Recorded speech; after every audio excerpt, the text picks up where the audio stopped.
আমাকে ভোট দিয়ে খুশি নন, 2 বছর বাদে বদলে দেবেন, কিন্তু 42 বছরের একটা অভ্যাসকে তো বদলাতে পারেন, একবার তো বদলানোর চেষ্টা করা যেতেই পারে।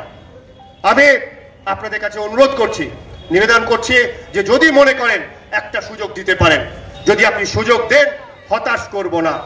এই কারণে হতাশ করব না যে রাজনৈতিক দলের আমি প্রতিনিধিত্ব করছি তার একটা স্বচ্ছ ছবি রয়েছে, দুর্নীতি মুক্ত একটা রাজনৈতিক ছবি রয়েছে। এই রাজনৈতিক দলের নেতা দেশের 10 বছর প্রধানমন্ত্রী থেকেছেন, তারও আগে 13 বছর একটি রাজ্যের গুজরাটের মুখ্যমন্ত্রী থেকেছেন।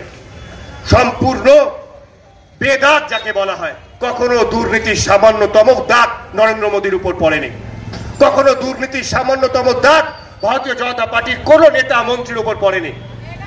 এইরকম একটা রাজনৈতিক দল পশ্চিমবাংলায় যদি আসার সুযোগ পায়, যে পশ্চিমবাংলায় রোজ প্রতিদিন কোনো না কোনো মন্ত্রীর বাড়ি থেকে নগদ টাকা বেরোয় এবং সেই দুর্নীতির থেকে মুক্ত এই বিধানসভার বিধায়কের পরিবারও নয়। এই বিধানসভার বিধায়কের পরিবার ইডির তদন্তের অধীন রয়েছে এবং বেল ছাড়া বাইরে রয়েছে। এরকম একটা পরিবার গত 42 বছর ধরে আপনাদের ভোটে বিধায়ক হয়ে রয়েছে। আসুন একবার চেষ্টা করি একটা বেদাগ, একটা দুর্নীতিহীন, একটা স্বচ্ছ, একটা পরিষ্কার রাজনৈতিক দলের রাজনৈতিক আদর্শ আপনাদের সামনে তুলে ধরার চেষ্টা করি। আমি কল্যাণ চৌবে বিধানসভার প্রার্থী মানিকতলা উপনির্বাচনে আপনাকে কথা দিচ্ছি দায়িত্ব নিয়ে যে কখনো যদি আপনি বিধায়ক হিসাবে নির্বাচিত করেন, ভারতীয় জনতা পার্টির কোন নেতাকে, কোন মন্ত্রীকে অথবা বিধায়ক হিসাবে আমাকে কখনো 10 টাকাও আপনাকে তোলা দিতে হবে না, এটা আমি আপনাকে গ্যারান্টি করছি।